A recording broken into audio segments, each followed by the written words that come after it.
All right, we're live.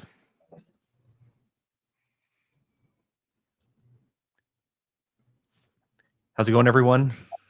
I'll do some intros, and I guess Mike Peterson and Saiyam, we're here to talk about vCluster and vCluster v0.20 coming out of beta and into GA. So I know if you've been using the beta version and a little bit worried about it being production ready, well, you're good to go now. We've pushed into GA. We've got it documented. We've got some new features. We're going to talk about some of that, and then we're actually going to give a little bit of an overview of what vCluster is and do some intro stuff. Yeah, and hopefully some demos. Hopefully some demos. Yeah, hopefully the demos will come through. Or I think Saiyam's going to start with some slides though to kind of talk about vCluster and get us going. Yeah. Yeah, so it will be a fun session. Wherever you're joining in from, please let us know where you are joining in from. We definitely have a quiz in the end, and so if you listen carefully and you answer the quiz in the right way, you might win some exclusive swag as well. So just to make things interesting. And apart from this, I'm joined by awesome Mike, and I'm Saiyam, and we love to play around vCluster, and that's what we are here to kind of share about some of the things about vCluster. So just we released the Kubernetes, vCluster version v20 GA. It went GA. We are all very excited about it because it has tons of new features. But before that, if you are new to the stream and you do not know what vCluster is, and you just want to know what vCluster is, we'll just quickly go through it, and then Mike will go through some of the feature enhancements of vCluster 0.20. And then probably we'll try to dive into some of the demos, or at least see how vCluster works, and then we'll have the quiz. So yeah, let's get started. And please do say hi in the chat wherever you're joining in from, and let us know if you're already using vCluster and if you already have explored the 0.20 version. So howdy. Hey, hi, Yusuf. So yeah, 70% organization have provisioned the Kubernetes clusters, which have increased the surge in spend. This is as per CNCF survey. And companies create a lot of clusters. So Kubernetes is popular. People are using Kubernetes. Kubernetes is used in production. There are thousands and thousands of clusters out there. And that's where now the problem comes. Because when you are in the enterprise and you have a lot of teams in the enterprise, and what you do is people are creating platforms, people are creating clusters per team, clusters per environment. What does that lead to? So every cluster, just if you are aware of Kubernetes, every cluster comes with its own set of control plane components, because Kubernetes has its own components. It's a beast software, so it's not for running a simple website, to be honest. Yeah, it's a beast software. It has its own control plane that has its own set of pods, which are the applications running as containers. And then it has nodes where you have another set of components, the Kubernetes components. Till this stage, when you provision a cluster, there's not even a single application deployed, and you have your resources consumed. And you have, if you are using managed Kubernetes, which 90% would be the case these days, because nobody wants to take the overhead of managing self-managed Kubernetes unless necessary. But yeah, if you are managing that managed Kubernetes, then there is a control plane fee attached as well. So you are increasing the cost. You are duplicating the amount of resources, because for every cluster, this is the base, and base Kubernetes cluster doesn't come with anything. It just lets you run the pods. So in order to actually do something, you would need some of the additional tooling. For example, Argo CD, OPA, Gatekeeper, Keverno, Cert Manager, Ingress controller, or the Gateway API controller. So you will have to have installed all these things, monitoring solution, Prometheus, Grafana, and all that stuff. So you will be installing all these things onto each Kubernetes cluster. So again, duplication of resources. Again, you will be having waste a lot of resources there as well, which obviously leads to cost. So think of now think when you have like 2-3 clusters, it's fine. But now think a scale, like at scale in enterprise, when things work, there are 100 teams. For each team, you have a separate cluster. It's not feasible. It's not easy to maintain. And if you need to have a very dedicated team to handle all those cluster maintenance, the upgrades, all the tooling installations, and you cannot have policies. If you have to apply policies for all the clusters, it becomes difficult. So there are a lot of things. And yeah, I discussed about this. Companies create clusters. It leads to control plane cost and the platform stack cost. This is where multi-tenancy comes in, and multi-tenancy helps you do. And there are three main things in multi-tenancy that creates an effective solution. Like ideally, this should be the thing. So things should be isolated, because the reason you create those clusters are that team A are not able to access the resources of team B. Team A have full control of their cluster. Team B has full control of their cluster. Team A can create Ingress, Search Manager, or whatever resources that they need, and Team B can create whatever resources they need, and they do not interfere, or they do not see each other's data. They do not see each other's clusters. So that's the need. So isolation is the key. So if we get the isolation in the multi-tenancy thing from the single cluster, we are good. Automation. Now, obviously, we do not want, which I'll talk, a lot of things that has to be done manually. Then how to do it automatically would be a challenge. And then fair resource usage, what I just mentioned about how you can have resources that can be shared across. So that's where multi-tenancy comes in. And you can see on the left hand side, you have multiple clusters. Yeah, there were 4, now there are 2, just to save the space. So that's the only thing. So you have certain clusters, and on the right hand side, what there is we are trying that's the multi-tenancy way. So it's a multi-tenant cluster, and the one is team A's cluster and one is team B's cluster on the right hand side. So I don't know if the mouse cursor is, yeah, it's visible, I hope so. So this one is team A, this one is team B. How it happened? So it happened with a piece of technology called vcluster, which is the open source tool out there. What it means is that on one cluster, so what happened is, now there were 2 clusters. So think of it as there were 2 clusters. Now on the right side, there is one cluster, one single cluster. On that, you have some base components, because again, Kubernetes needs some base component. So you have HashiCorp, you have Cert Manager, you have Ingress controller, you have Argo for GitOps, you have all these things installed on the base cluster. But you are not installing it twice. So you already saved half of the resources of the platform components. Next is that you're not creating 2 clusters. So you are saving the cost and the resources of 2 clusters.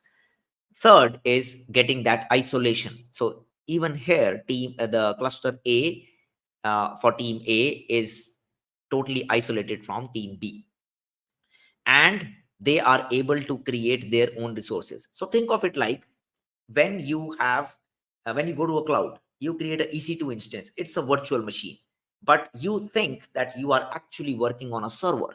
You think that this is your machine, like this is your hardware that you can do, but it's just slice of the hardware. Similar to that, the V cluster is a slice of the Kubernetes cluster.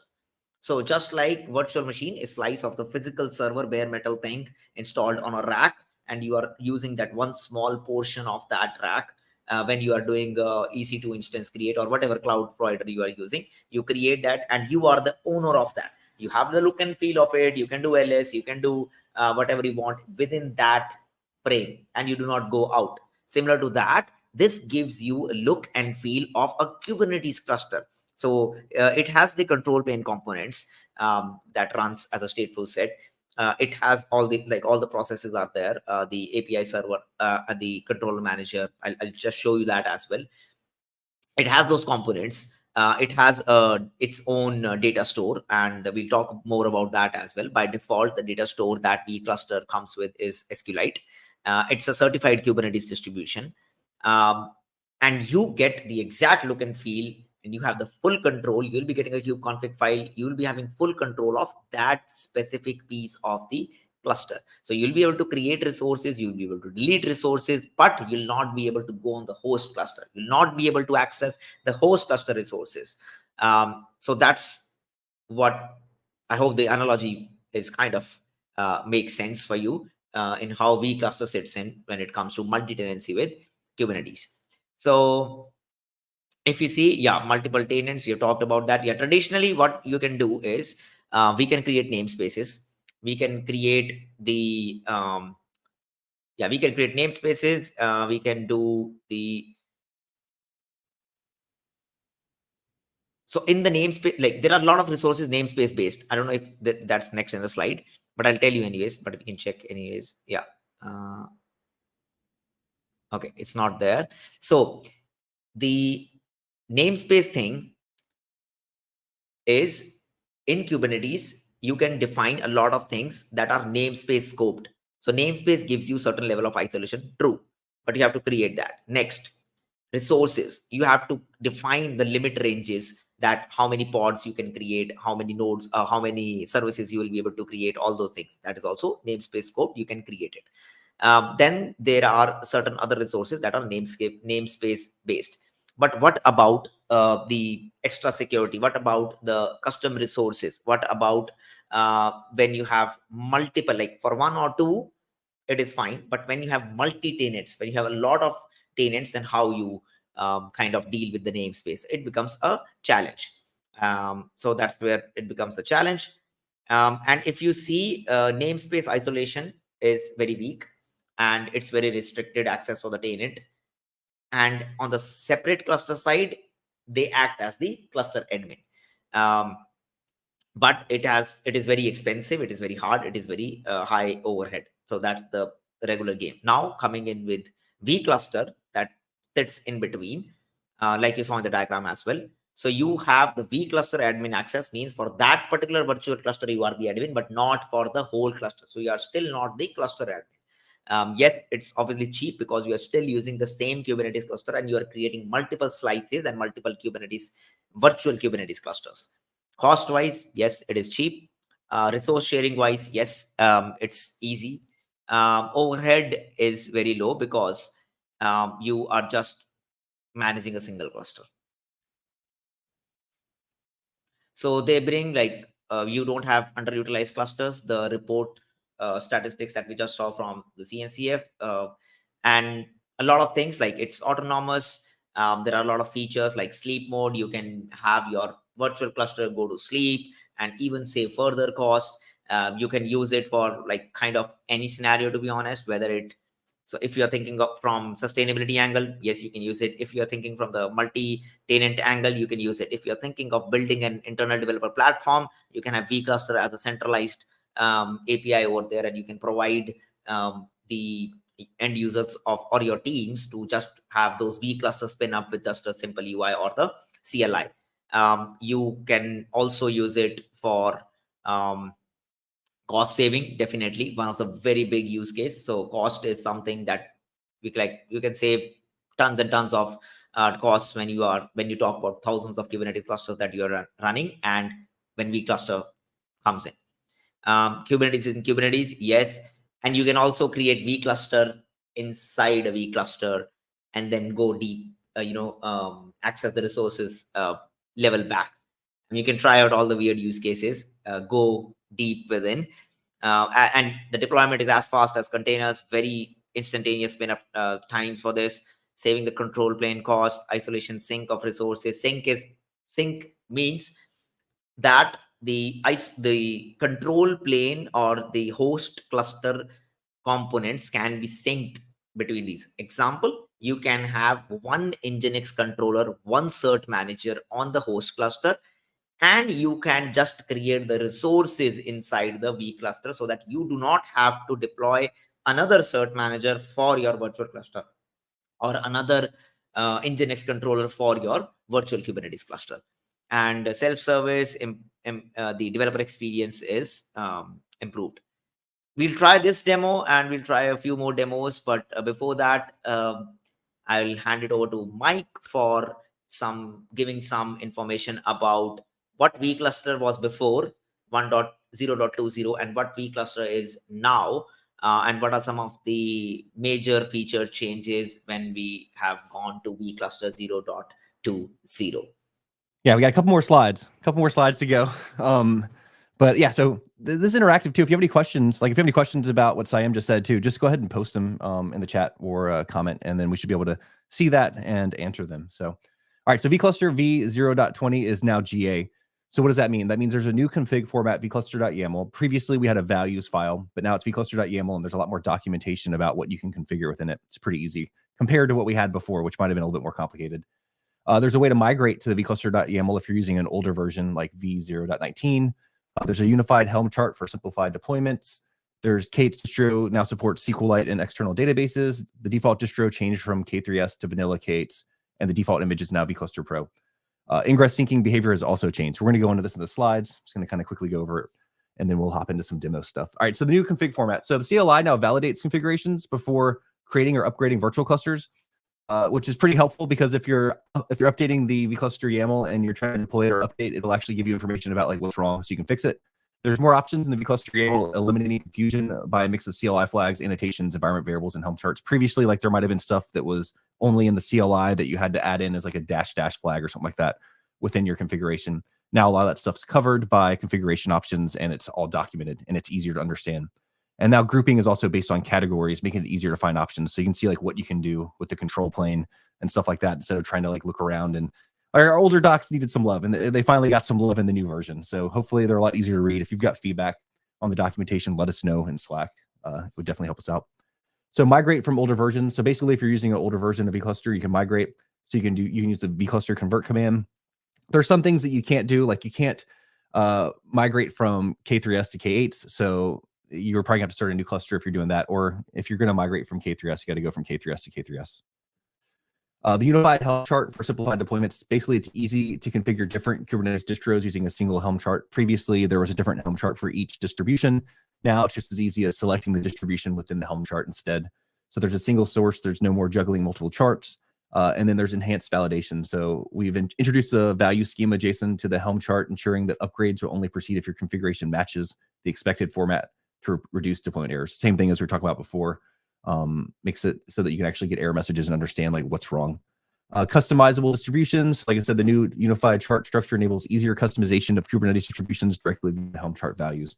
So that way, if you've got a chart that you're using for K3s, you can use the same thing for K8s and make a couple of different changes if you want. Like maybe you want to use a different backend, but for the most part, it's a little bit easier to use the same thing for everything and then just give users the option of what version they want to use. So now the Kubernetes distro now supports SQLite and external databases. So do you want to use something other than etcd to back K8s? Like, is that too big, right? Like, no, you can. SQLite, it's a great if you want to keep things lightweight. The other options are MySQL and Postgres, and this is also great for users who may have other backing stores such as AWS, RDS, or Azure databases. All right, trying to get through this quick. So if you have questions, let us know. I'm going to keep going. The default distro is now Kubernetes, or K8s. So K8s is the least opinionated option compared to K3s, offering greater flexibility and compatibility. So more customization and scalability options, catering to a broader range of deployment needs, like I said, like the database stuff. And in addition to embedded and external etcd, you can now use various storage backends, including SQLite, Postgres, and MySQL. This addition addresses previous challenges when using K8s for smaller virtual clusters. Like you don't need all of that overhead if you're just trying to deploy, a preview or something like that real quick, and you don't need to save state for a super long time and use something complicated like etcd.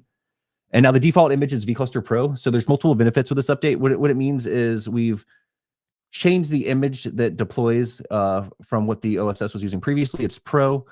It basically, there's flags within the documentation that show you what the Pro features are. But if you don't use those flags, it's basically the same thing as using the OSS version. It's a little bit better and more secure of an image. And like I said, if you move from OSS to Pro, it's easier to update the vCluster YAML. You just add those flags and turn it on. You don't have to modify which image you're using or anything like that.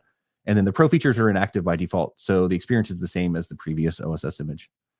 And Ingress syncing behavior has changed too. So basically, if you're having issues with Ingress, we made it a little bit easier. So you can sync Ingress and Ingress classes separately. This was a big ask previously because you needed different permissions on the host cluster to be able to sync both of those. And we were just kind of lumping it in together. So now you can sync Ingress from the virtual cluster to the host cluster. And then you can sync Ingress classes from the host cluster to the virtual cluster a little bit easier. All right. Are you ready? You ready, Saiyam? Did I give you enough time? Did I talk too fast? You ready for some demos? Yeah, I mean, I'll try. Okay. All right. So I'm going to stop sharing mine. Yeah. So meanwhile, if you have any questions. We got some comments. Say hi to everybody too. We got Raul. Yeah, Rahul, Jitendra, hi, and Yusuf. And also, if you are joining in now, it's fine. We just discussed about vCluster, and we just discussed about the new features, and we'll try some demos right now to see how to spin up certain clusters and do some cool stuff. Cool stuff. After this, there will be a quiz. So there was a reason why I asked Mike to go quick, because if you have listened to that carefully, you might do well in the quiz. So that's one point. So I hope you were able to quickly note down what Mike said, and you were able to understand all the key points that he just mentioned, because who knows, it might be in the quiz. And if you are in the top, then probably you get the swag, and you just have to wait. I'm My gonna cheat demo too. I'm should gonna work. If my demos doesn't work, I'll cancel the quiz. I'm gonna send a little banner too with a little bit of a cheat code while everyone's watching. Okay, so let me share my screen. So if you check out our Make sure to roadmap sign too. up. Exactly. That's what I was saying. Make sure to sign up to roadmap.vcluster.com because that is where we will be posting each of the release out there, and you can subscribe to it. You'll get email with the change log, all the stuff that is coming up, and you can also read later on for this whatever the new release comes up. And we are already working hard on the next release, 21. And we have some cool stuff planned. So yeah, keep sharing your pain points in the vCluster Slack, in the Loft Slack channel. We have the community Slack, which Mike will just pop on the screen and share in the chat as well. So make sure to join that so that you can share us the feedback, ask the questions, get involved with the community, and your feedback, questions definitely leads up to the roadmap. All right, so we have some demos. Hopefully some of them will work at least. That's why there are multiple, so that at least a few of them works. So what we are going to do is this one. Okay, so I have already have a Kubernetes cluster, kubectl get nodes. Yeah, so I already have a cluster, just provisioned it. You can see from a few minutes back. And then there are a few demos. So first we'll try to do a demo.yaml. This is the first one. And this is also a change how you kind of define the distro inside the YAML. So whenever you create vCluster, you need obviously a Kubernetes cluster, the base cluster where you will be installing the virtual clusters, and you need a vCluster CLI. So once you have the vCluster CLI, you have exported the kubeconfig variable as environment variable, or just it picks from your base kubeconfig, you are good to kind of connect to the vCluster. I mean, vCluster CLI is able to connect to the cluster in the current context, and then you can create those cluster configuration files. So in this file, also, yeah, Kubernetes released 1.31 version just a few days back.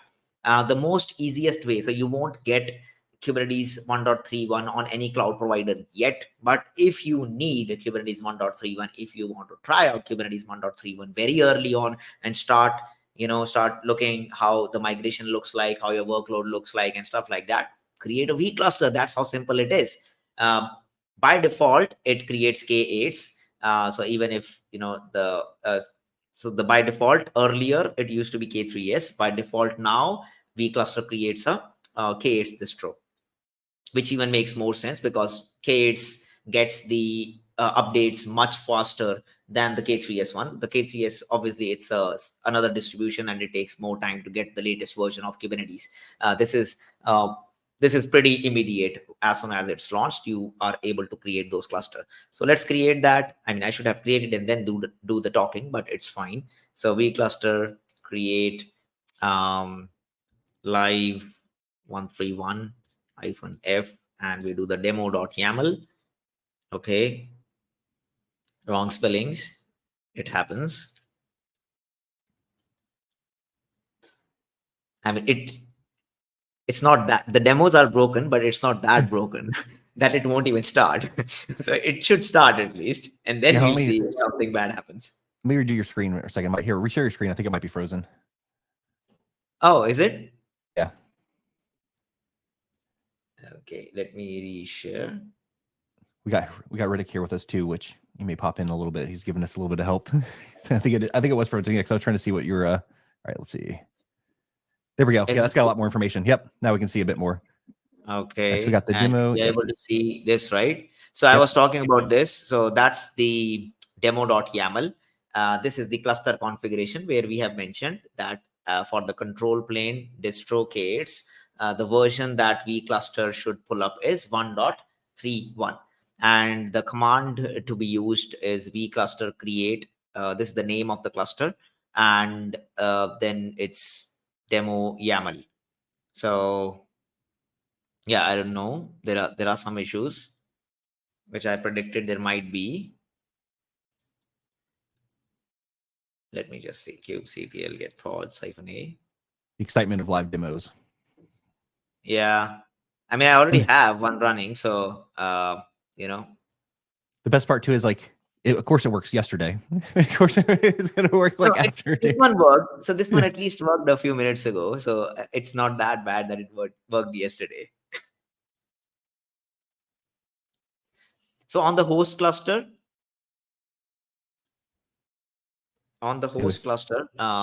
what happens is, so this is the host cluster. Okay, it has started now.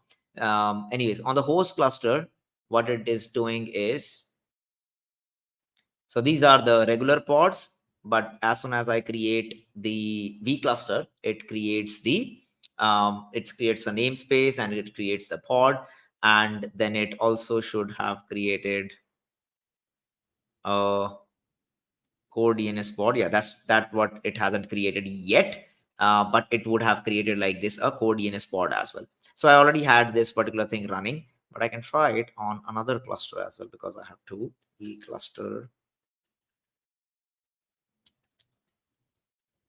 create demo -dev demo.yaml.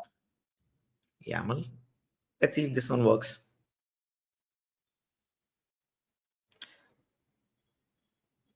And I would be needing another one.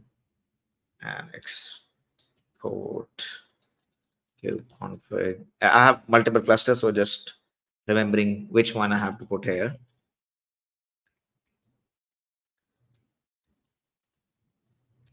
I think this is the one that we are using, kubectl get pods -a.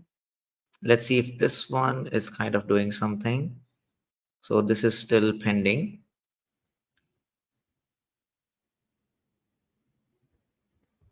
And I might know the reason. One more reason. kubectl describe pod -n. So it might be scaling. Yeah. So it might be scaling the node. So we have to give it some time. But I had a question. Wait, a question, Sam. So just out of curiosity, how to define hardware configuration in the YAML? You only define distro, if I'm not wrong. So, I mean, I guess you give it. It's just running on Kubernetes. You're not really defining hardware. Okay. Yep. Past you. Yeah, we are not defining any hardware. Yeah, go ahead. Yeah, so it's not deploying to hardware. Basically, it's deploying onto Kubernetes. So to deploy vCluster, you need to have a Kubernetes cluster. So you're not actually deploying a physical cluster. You're deploying a virtual cluster in Kubernetes, it's just Kubernetes in Kubernetes, and it stands up a pod. So you're not defining the hardware like you would normally. Basically, you're defining stuff like in a Helm chart to deploy things onto Kubernetes. So think of it kind of like an application, but it's a virtual cluster. So it's giving you like a layer higher. Yeah. So that's what it is doing. So if you see, we have the registry cates.io API server 1.31 and all the 1.31 components. So the controller manager 1.31, and it's able to create that 1.31 cluster. I'll say that to add on to it too, like you don't necessarily have to tell it what nodes there are, right? Like there's configurations that you can say, show the nodes, don't show any of the actual nodes that are running, rename the nodes. So you can do a lot of stuff with, if the user wants to feel like they're running on a real cluster, you can expose nodes to them in a way that doesn't leak information about where the nodes are running and stuff like that. But yeah, it's just using the underlying Kubernetes cluster nodes and the worker nodes and all of that to run. Yeah, and let's try to create. Okay, that's also simple virtual cluster actually. So let's see if any other cluster works. Okay, somehow for everything my V cluster is giving me some weird errors.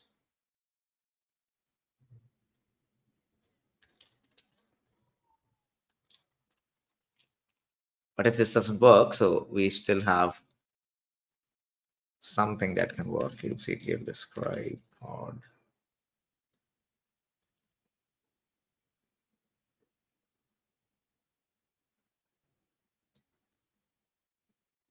Okay, so there is syncer, which is kind of failing.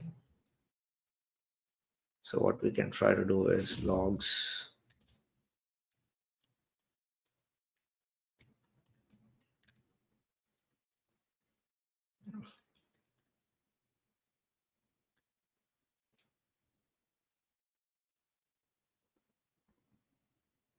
Yeah, like Rick was saying, like the original error was CPU based, saying that maybe there's too much stuff running on it or Okay, insufficient no, CPU on the base. I know what might be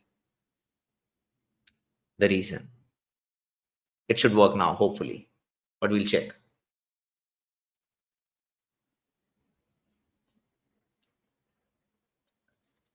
Yes, Jitendra, so that is true. Under one main Kubernetes cluster, we can spin up more than one virtual cluster. So that's what we were doing here. If you see, sorry, slides. That's one of the main ideas. You're going to be running a bunch of these if you can. Yep. So you can see, you can create multiple clusters. I mean, it's okay if it doesn't work. But I thought that might be the reason. So, because I was running something on localhost, which was kind of insecure. And that's what the error was, that there is some component on the local host which created this issue. We have a bunch of these demos too on YouTube, pretty much kind of similar to what you're seeing here. We just kind of want to show it live. But if you go to our YouTube after this and you check those out, we also have the configuration files behind it if you want to try it on your own. I'll post the YouTube as a banner. Yeah. And after this would be the last attempt. After this, I'll show you the other configuration files and what I actually intended to show. And yes, all of the demos that I intended to show will be there on YouTube as well. So it should have started creating another one. Yeah, let's see. Demo 1 should have been created, and if it goes in, this one should also start, and see if it goes in crash loop back off.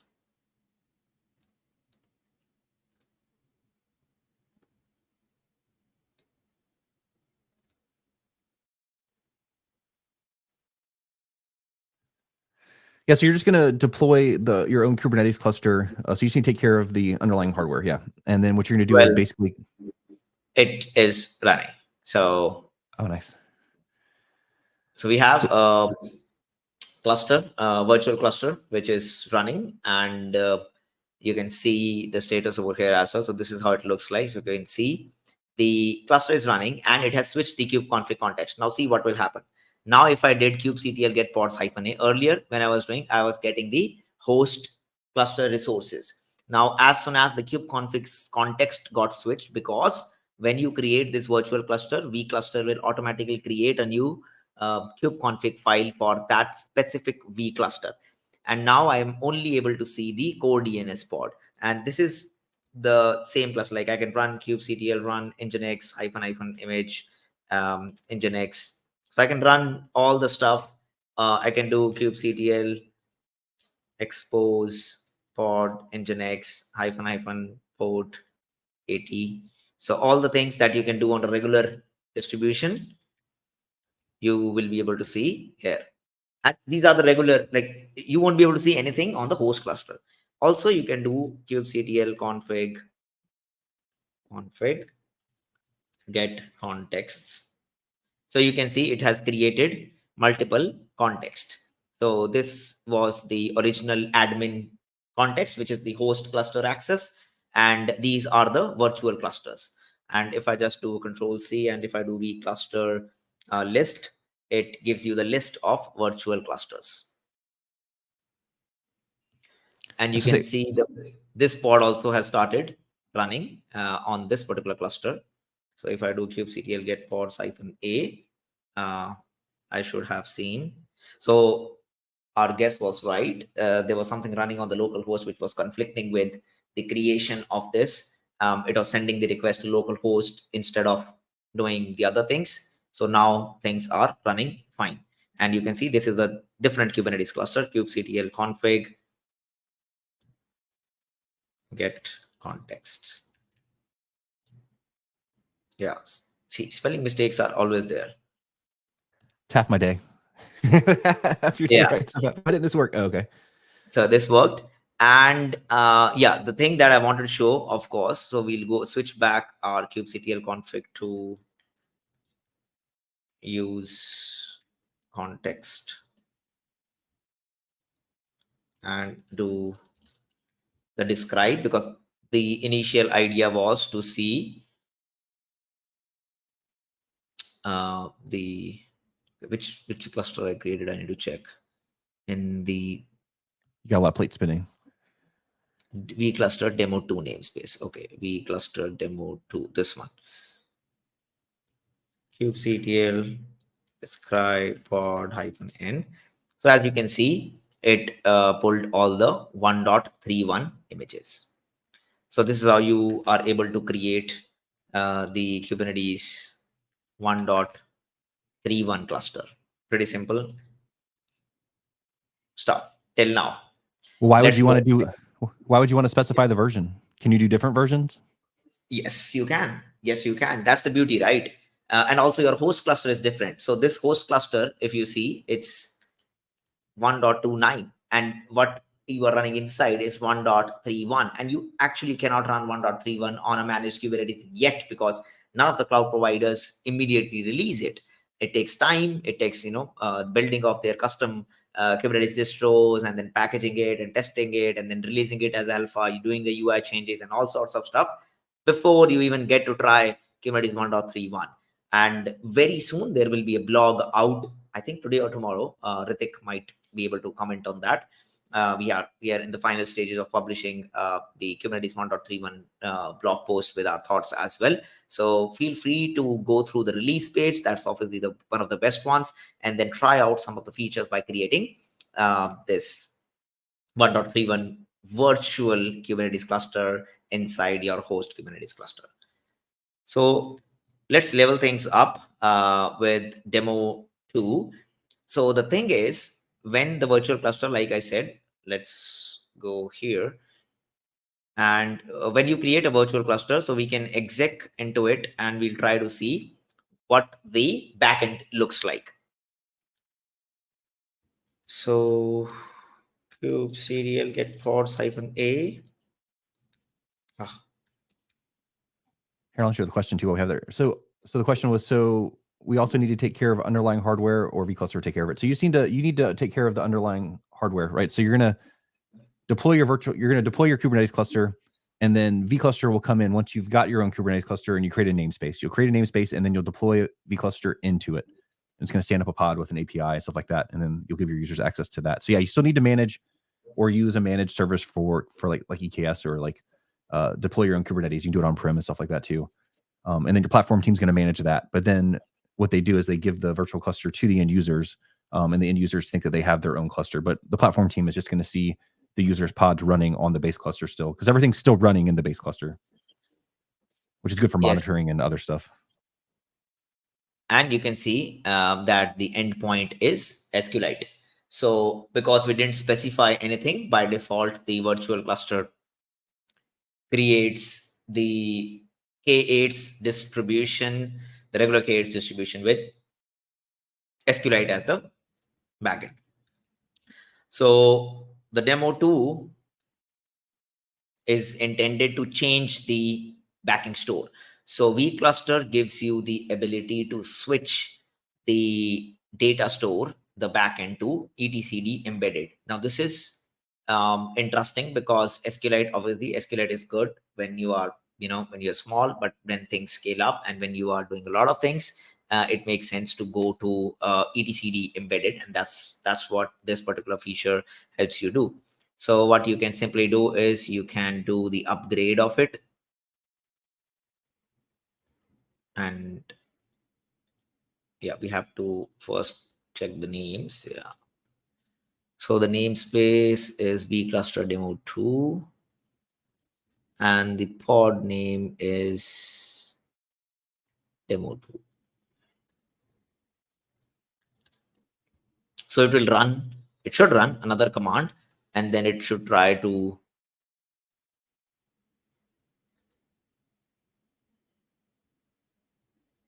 demo 2.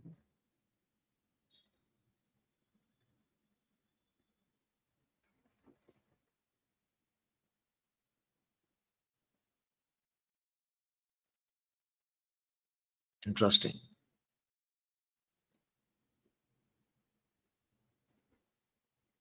Let me see.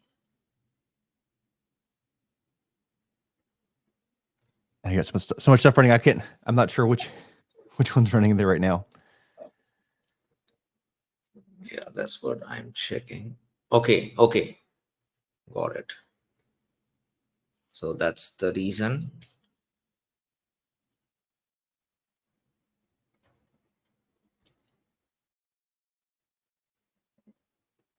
So what's going on? You're still your context is still somewhere else, or?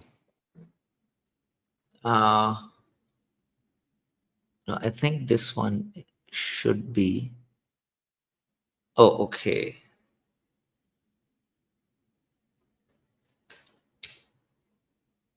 There you go. That makes sense.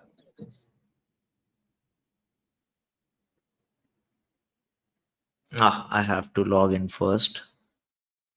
So there are two things that has to be done over here. One is vcluster platform start.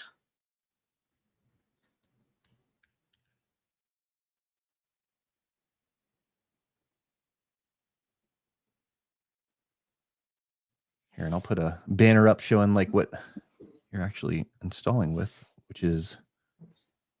Let's see if it comes up now. Actually, let me hide so people can see.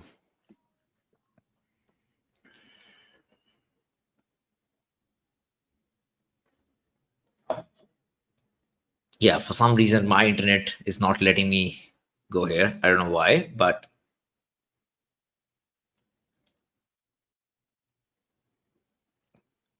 I'm gonna show the platform docs real quick too.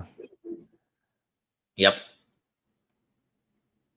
So ideally what it should do is this address should resolve and the platform should come up to enable all the pro features. So this is one of the pro features where you should be able to simply run this particular command, and your backend, as per this command, your backend should change to etcd, and next time when you grep for etcd, you will be able to see the etcd over there as well. Another thing is the external database. So vcluster gives you vcluster external, I think external. Do you have the doc handy for this? Yeah, I think this one. Yes. So again, in database also, so one is backend store. So you have SQLite, and then you have etcd, you have embedded, which is, and you can see it's written that it's a pro feature. So whatever is a pro feature, you need to have the platform for that. So you can do that. Another interesting thing is database can have an external database.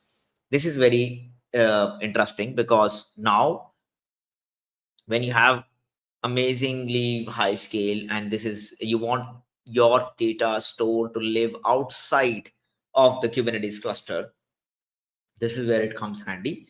So you can have Amazon RDS or any Postgres cluster, and you need to form a Postgres string like this, and you have to say that external as my backing store. When you are starting the vCluster for the database, external is enabled true with the data source as connection string. That connection string should have this, which it should have obviously the username, password for whatever the cluster that you have created. So let's try this one, and we'll see vcluster. Okay, let me first see if I'm the right directory. Yes, cat demo 4. Yes. So vcluster create external -f demo 4.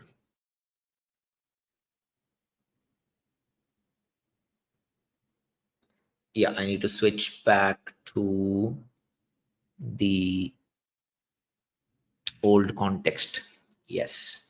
I think it's a good example too of when you're given multiple clusters and then the amount of context switching you have to do to be able to access and work with all those Kubernetes clusters. Yeah, so again, this is a pro feature. So I don't have pro enabled on the other cluster, but I do have pro enabled on this cluster. But we have to wait until this context deadline exceeds and it spins up on my local host. So if what happens is, I don't know, this is not here, but here, yeah. So what happens is if when the context deadline exceeds, it starts to port forward, and then you are able to log in using localhost. But right now, I don't know, let's see if right now the port forwarding is not working. So it will after some time, like after 5 minutes. So 22 to 27. Yeah. So there's a 5-minute context deadline window. So it should give you that error hopefully in a couple of minutes. If you have any questions, let me know. Else we can switch to the quiz and we can wait for this to kind of appear. I'll say the difference is though, like for you, it worked yesterday. Something happened today where like it's not resolving correctly for some reason, but we can hit it. Yeah, it's probably my internet, something to do with my DNS that it's not resolving, because I'm pretty sure that Mike tried this URL and it's resolving for him. So this URL works, but somehow it's not working for me. Anyways, that's not a vCluster issue. That's just the resolving issue that my system is not able to resolve. Okay, it's now. So normally, they would just end up hitting that endpoint, and then you're able to go here and like, log in. All right, am I you ready to come in, Riddick? You gonna nod yes? I'll let you in. All right. Yeah, and now we will just sign in. But yeah, vCluster is logged in. Okay, so we'll try to see if this works now or it still gives the same error.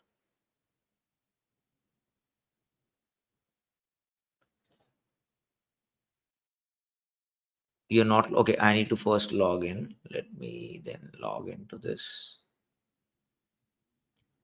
I mean, even if you see the keys and stuff, this will go away because this is just for demo purposes. So don't get excited that you have got the license to run infinite vClusters. You're not gonna be able to run much either, I don't think. You're gonna pop in here and try to run a couple of things and be like, oh, not enough resources. Yeah.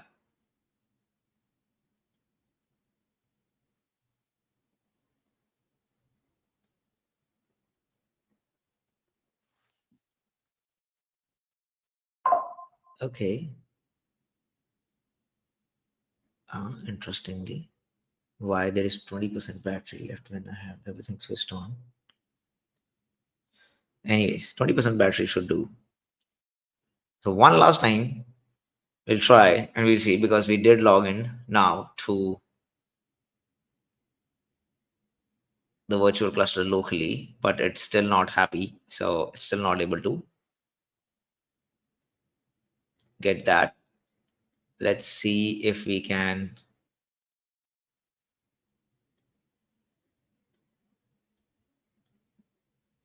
create a cluster.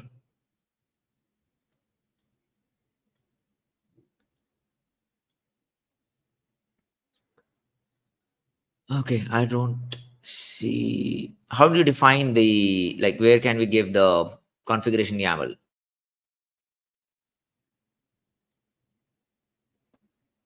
All right. So you're trying to add the config here. Yeah, I was thinking if I can add here itself, especially the demo 4, because that would be very interesting. This one, where can I add this? Because I touched the UI less, to be honest. I think it's actually going to be the I don't know where you would add it, because you'd have to like dash and then like add these in. I'm not sure in the UI, like to modify. Yeah. Probably in the definition. And probably like in the Sorry? actual configuration, like the template might even be where you put it, but Right.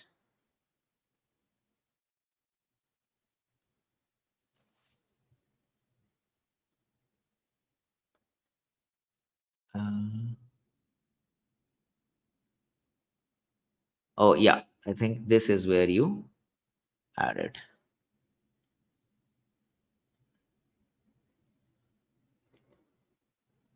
So this is the vCluster Pro template. Save changes. you just gotta go back and sync it. Now let's go to virtual clusters Pro. I hope it was this one. Demo. Create.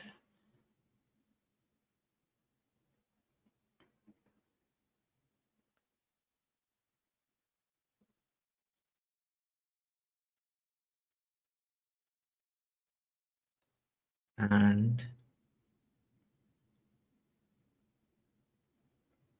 let's see. Get boards. We probably do like a is there office hours maybe next month too, with maybe some demos that people want to see that we could show off to, or I don't know when the next office hours is going to be yet. It might be next month. Might be in the next month. Usually, I think the last one we did was like 2 or 3 months ago. There is something which is starting up, but I'm not able to see where it is. Because it shows, oh yeah, it shows it's ready, which is a good thing. Like it's a very good thing. And we have the pod, ODNS pod running as well. It's cool. It's actually good that we are able to connect it. Let me download the vCluster config. So if this has spinned up, and where it is, kubectl config get text. Oh, that's why. Sorry, my bad. kubectl -a. Yeah, I'm myself using multiple host clusters, so that's one of the reasons. So we have something which should be running here 64 seconds ago. Yes. So that is the pod. Now, what we have done is we have done the okay. Somehow we have made the demos work. Okay, so at least some claps for that in the chat, please. So what it has done is I have used demo 4 here, which is the backing store is external database. And what is that external database? I actually created a Postgres instance in DigitalOcean. So DigitalOcean, and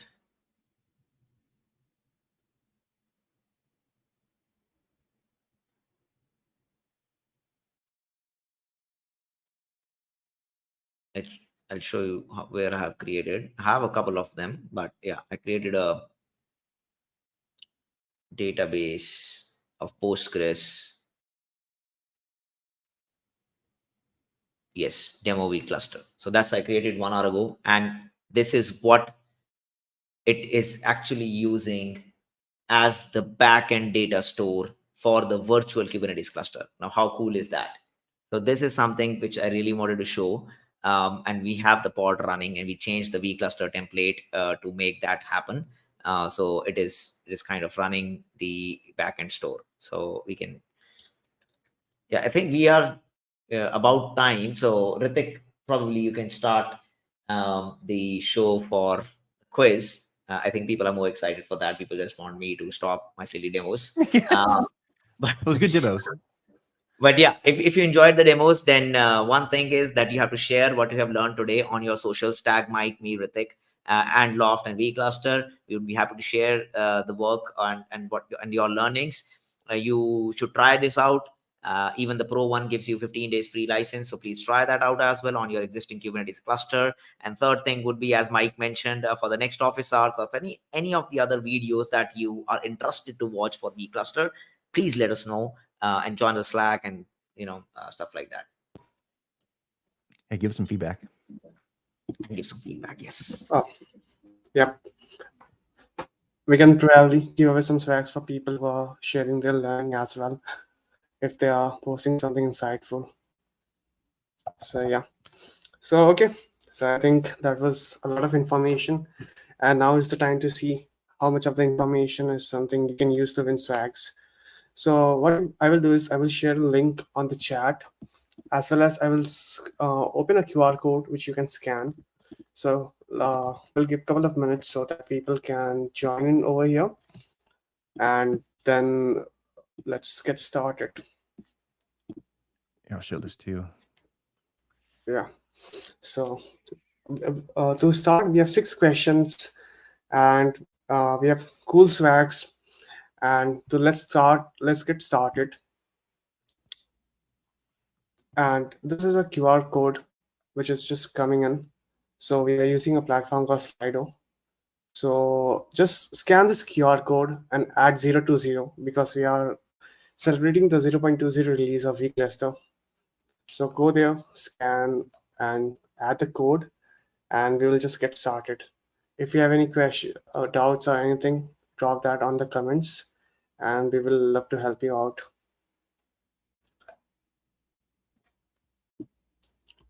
So what kind of swag? What kind of swag are we talking about? There's something special. I don't want to spill the beans, but not spoiling it yet? Cool. Yeah. All right. So while they're doing this, where can we see y'all next? Where y'all going to be? Where are you going next to talk? Where can people come see you live or come hang out? So we are traveling a lot next month. So first, you can see us at Container Days, Hamburg. Then there's C1 Navigate. Then also Open Source Summit in Vienna, where I'm talking about AppPod. Then I'm flying to London to talk about vCluster and multi-tenancy at SRE Days. I will also be joining the DevOps Day London. And then after that, I'm very excited for DevOps Morocco, which is one of the biggest conferences in Africa. So there also I will spread the love about vCluster.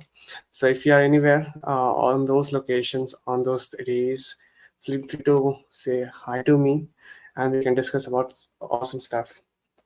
So I think most of us have joined the chat right now. Let's see how many other people are here, and then we can just start the quiz. So I think there is some issue. Okay. Issue is here. So let's wait for more people. You can just go and click on join the quiz on the button once you scan the QR. Yeah. So as I can see, we are like 174 people right now on the stream. So we will wait a couple of more minutes. Join with the QR code. And Mike, if you can just share my screen for a split second. I just want to show one thing.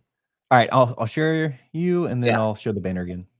Yeah, so I exec into the vCluster pod that was just created, and again grep for Postgres, and you can see the Postgres got created, which shows that this particular vCluster instance is actually using the external Postgres database that I have created on DigitalOcean. So I'm not faking anything over here. So that's what it is. I think people are ready to call you out on it. Make sure. All right. Now I can relax. So we'll wait a couple of more minutes so that more people can join. So you can see 4 people right now. So you're going to be at KubeCon in India this year, Riddick? Yeah, we are planning to do that. So we are planning a lot of things for KubeCon India. Let's see how it goes and how many people from the Loft team can be here. Do you think you'll make it to Salt Lake City? There's so many KubeCons. It's like there's gonna be one like every quarter now, right? Like one every 2 months, I think. oh wow. Yeah, so I'll be there at Salt Lake City as well. I have a couple of sessions over there, and that should be good. And then KubeCon India, and we might do a platform. We might do a platform meetup before KubeCon, or maybe in October. Have been very special that we have done. Also, like Ritik mentioned, container days. Lucas is speaking. I have a session. So if you are there, or if any of your team members are coming to container days, please feel free to hop into our sessions or talk to us at the booth. We'd be happy to talk about vCluster, DevPod, in general, multi-tenancy, Kubernetes, security, and all those things. All right, I'm putting the roadmap again up. Everybody should join. Free swag for some swag stuff. Yep. So we will wait a couple of more minutes. Let me just go to slider.com and enter 020 as your code. So you can participate in the quiz and click on join quiz. So a very simple flow. So Riddick, what I know we're talking about vCluster office hours, but what is DevPod? You tell us what DevPod is. I just heard Saiyam drop that name. Okay, so DevPod. So a lot of people have going through the internet find tools like Codespaces, but again, Codespaces has a couple of limitations. One of them is having vendor login. So you're just tied with their cloud and with their infra. But suppose you want to run things on your own, at your own infra, maybe locally as well, maybe in isolation on the cloud. How do you do that? So answer to all of that is DevPod, which comes in the same standard as Dep container JSON. And one cool thing that we are doing right now with DevPod is creating samples.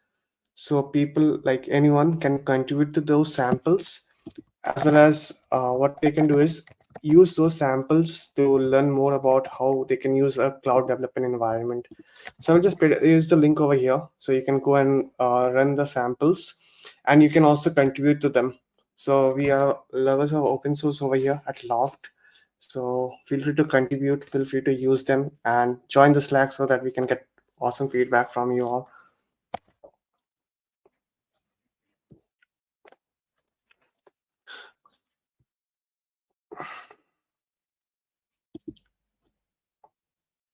Yeah, like vCluster is awesome, but we also have some other stuff that we're working on too. So if you're interested in the Loft ecosystem, definitely check out some of the different projects. I think DevPod is getting super popular too. I think people are super excited about it. So it's another thing to check out, and you can use it with vCluster if you want. Stand up a virtual cluster and then connect it into that virtual cluster. Give your users some multi-tenancy and then some easy tools to use. Give them don't give them an excuse to take a while to set up their development environments for like the first week or two when they start. Get them started day one. Yep, improve the developer experience. Yeah. So we got a pretty good amount of people. Yeah, I think there are a couple of them waiting in the yeah. So we'll just start in 2 minutes. If you still have the opportunity to join in, so 2 minutes, 6 questions, and we will have something cool for you. All right, I'm gonna give the cheat code away one more time. You might want to have that up. Might be helpful.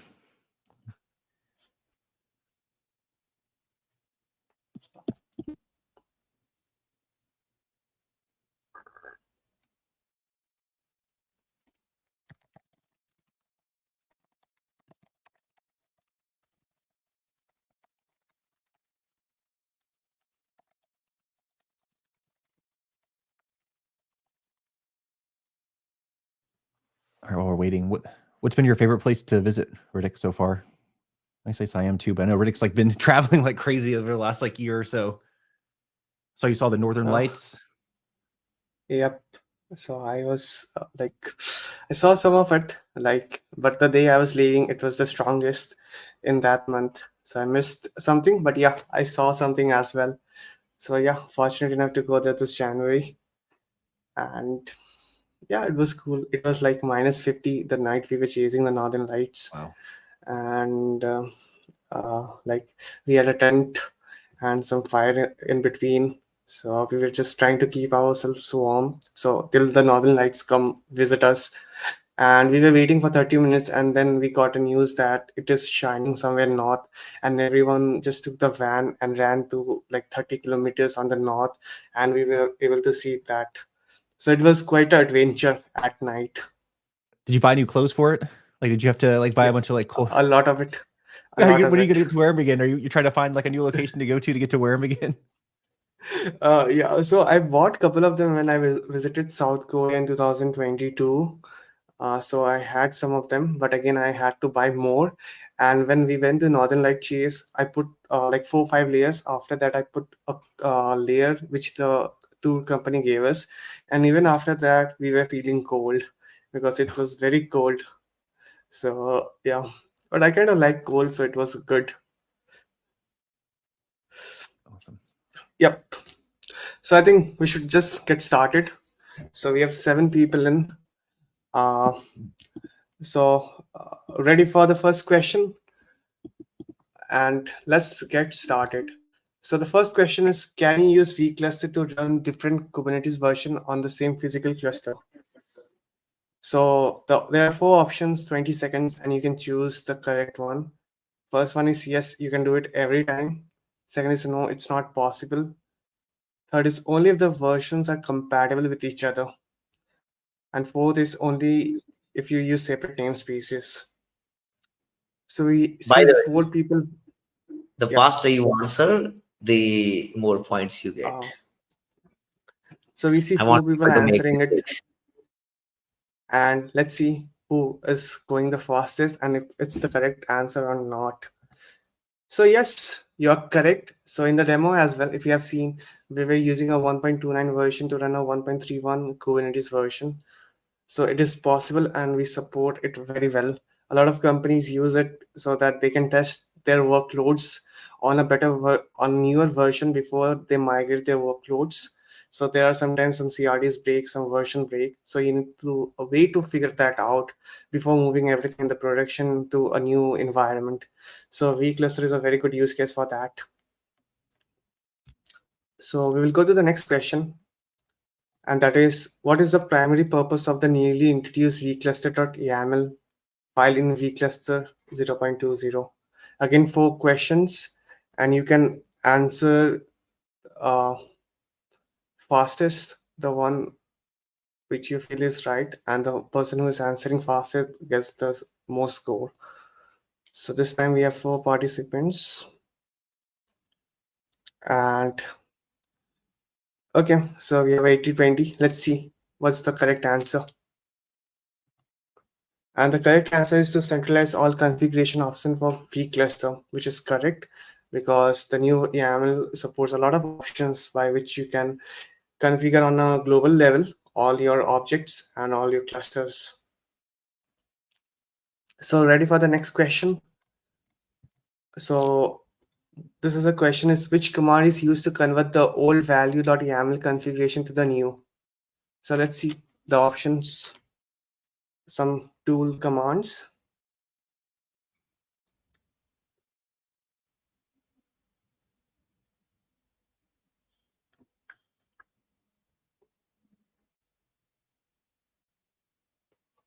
Oh, okay. So this is a unique thing, one on each.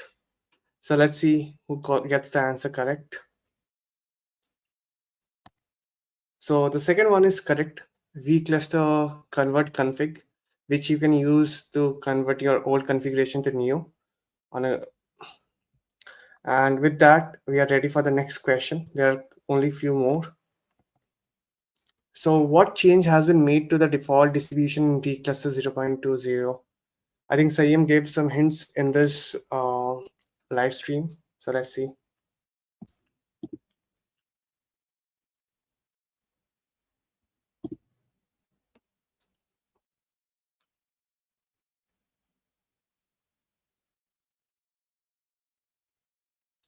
So a default distro change from K3 to K8 that is the most popular option. Let's see if it's correct or not. And yep, that is the correct one. So I guess a lot of you were paying a lot of attention to the stream, and that is a proof of that. Going back to the next question. So which of the following is a newly supported backing store option for the vanilla K8 distro in vcluster.yaml? Again, 4 databases which you can choose.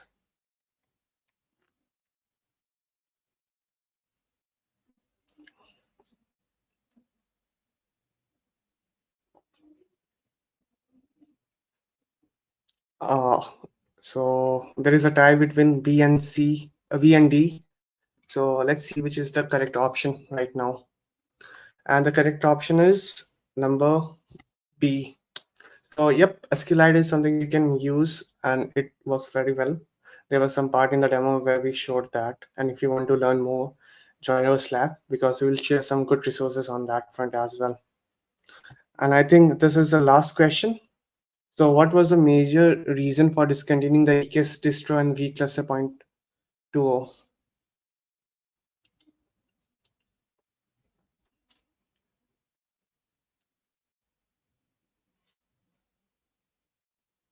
This might be the hardest one because I think you got to look at the change log.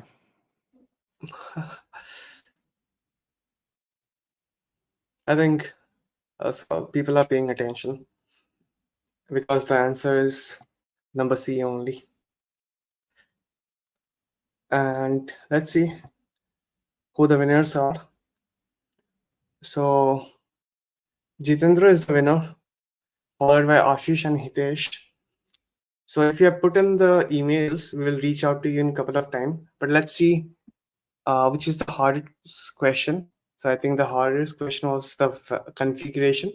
I understand CLI tools are very hard with a lot of configuration options, and that makes sense. Yeah, I hope you enjoyed the quiz. One thing I want to mention, just be here on the screen. So all the people who are mentioned on the screen, probably you will get an email because there are 5 people and we don't want anyone disappointed. We are doing this for the first time. So each one of you will get the swag. So Jitendra, Ashish, Hitesh, Yusuf, Anshu, all of you will be getting the swag. So congratulations and thank you for participating. Just do spread the word out for vCluster and share your learnings.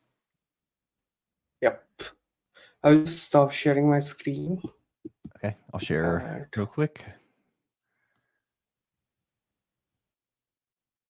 There we go. Hope everyone had fun. That was fun. That was a little bit more interactive and stuff too, and the demos were good, and the quiz was fun.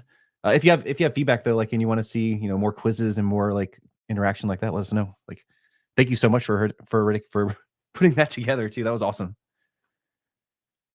I don't know if we want to do an outro, Saiyam. You want me to do the outro? I don't really care. Yeah, I mean, you can do the outro, but yeah, demos were might have been fun for you, but not for me, right? Yeah, I mean, it was fun for me. I was just like watching someone spinning some plates, figuring out where everything was, but then it came together, so it was pretty awesome. I really appreciate it. All right, so we're gonna go ahead and start wrapping up here because we've held your attention now for a little over an hour. Hopefully, you had a good time. Give us some feedback, right? Like, let us know what you want to see. These are for the community and how to interact with y'all and get information from you and disperse information. But so keep up to date with us on the changelog. The changelog is the new location to kind of get information about what's going on with vCluster and seeing what new stuff's released and what's coming out. Join us on Slack, so slack.loft.sh. Check out the docs. We've posted kind of all this stuff too, like in the video previously, but the docs are vcluster.com/docs. And then follow us on social to get updates. So follow our LinkedIn, our Twitter, and YouTube. And on the YouTube video, I'll put some of the links too. So if you go to our YouTube and you want to rewatch this or anything like that, there should be some links in there so you can find information about how to join Slack and everything else. But I think let's say thank you. Do you want to say anything? You want to say bye or say anything? Thank you, folks, for tuning in. We'll try to continue office hours every month, and hopefully we can bring in cool demos, new things that we are working on. And also we will be happy to kind of do, if you want something interesting, like you were facing some challenge in a particular thing, or have a question, then we are happy to do that. Also, we are happy to create a video or a blog. Anyways, you can just join the Slack and let us know what you think about vCluster, what issues, or if any issues you face, and if anything, any help you need. We have a good support team, and we have community members who also kind of answer, so active Slack, and they're pretty approachable, reachable. Anyways, Yep. Riddick, you want to say bye? You want to say bye? You did an awesome quiz. Yeah, Come see you at this one of the was my conferences. first office hours. Thank you everyone for participating. We will just get back to the winners soon. And yeah, and you can find Ritik at some of the conference somewhere around All the of world them. sometime. You're gonna be at a Yeah. conference and not know it, and he's gonna show up, and you're like, "Oh, I know that guy." Yep, I will be traveling a bit this time. The max time outside of the home. Yeah, will be fun. Thank you again for everyone joining and participating in the quiz. Thanks, everybody. See you next time. Bye. Bye. Bye.